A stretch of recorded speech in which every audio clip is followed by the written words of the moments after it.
So it's been puzzling me for a while for why do we use 1 over n minus 1 to estimate the sample covariance when we use 1 over n for normal covariance matrix or the theoretical covariance matrix. To my mind, it would make sense to sort of use the same coefficients everywhere so that the result is as similar to the population version as it is to the sample version. So, what was I talking about in the previous clip? What is this population and sample thing? And what are these covariance formulas? Well, the population covariance is essentially the sum of deviations from the mean divided by the population size, n. For the sample covariance, it's the sum of the same deviations, but now divided by n minus 1. And it's this difference that I was talking about in the previous clip. But actually, the reason for the n minus 1 comes from the degrees of freedom. See, in the sample covariance matrix, you have to subtract the mean from each data point. But to subtract the mean from the sample population, you have to first estimate the mean. And this estimating the mean is the key to the n minus 1. See, when you estimate the mean from the sample data, you're essentially removing a degree of freedom from it. So what this basically means is you have to estimate a coefficient, which means you're removing information from the data. And to account for this removal of information, we then adjust it with the n minus 1. It's called Bezel's correction, if anyone wants to read more about it. Let's say we have a two-dimensional plane with x and y coordinates. Let's say we have 4 points on that plane, and in the center we can estimate the mean, the red dot.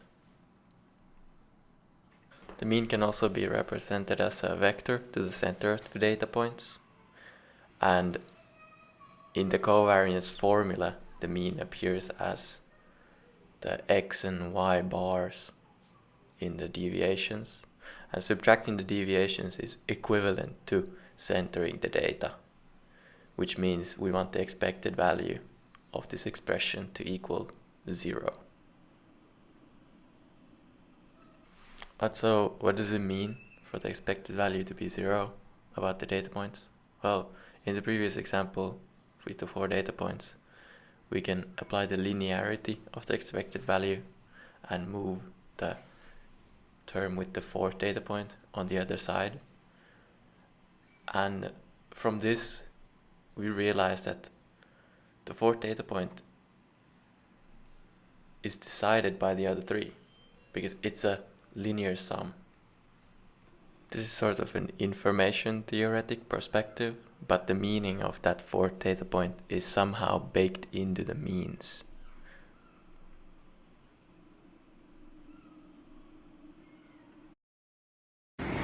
I realized that saying that n minus 1 in the denominator corrects the output for the sample covariance doesn't necessarily provide the most intuitive explanation.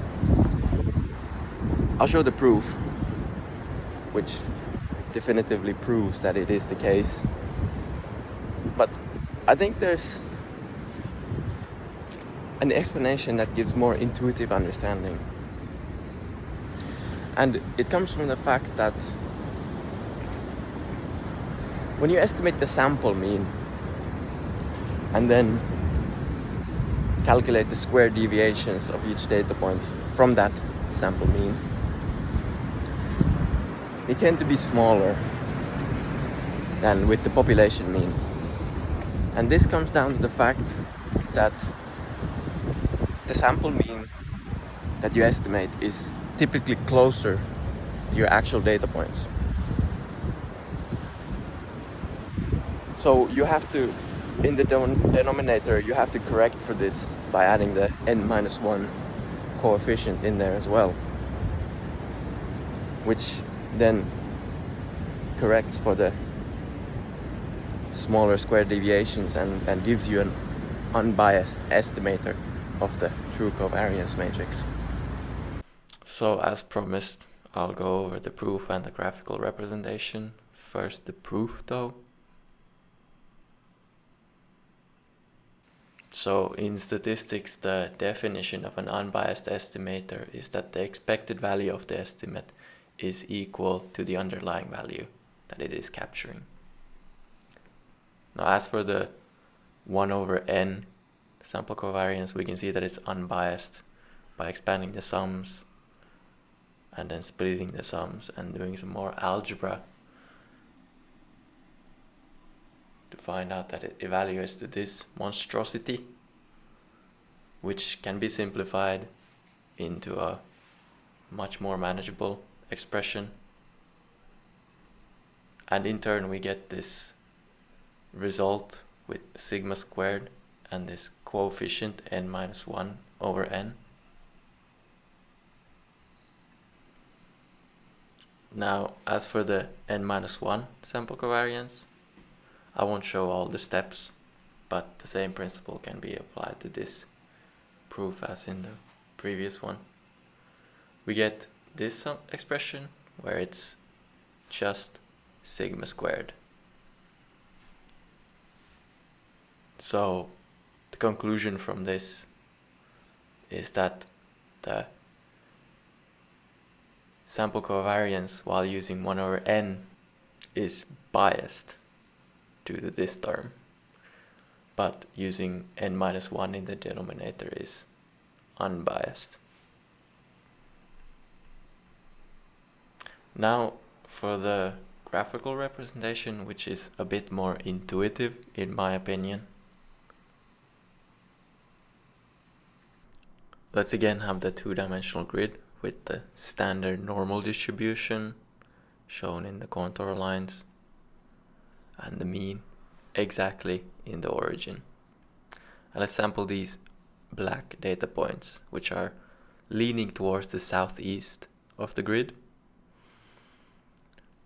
Then the deviations from the mean, which is shown in red for the points, are going to be a little bit too small because the data points are in the southeast and so is the mean in the southeast.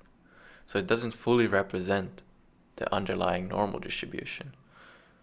So the deviations are too small, which is why we compensate with the n-1.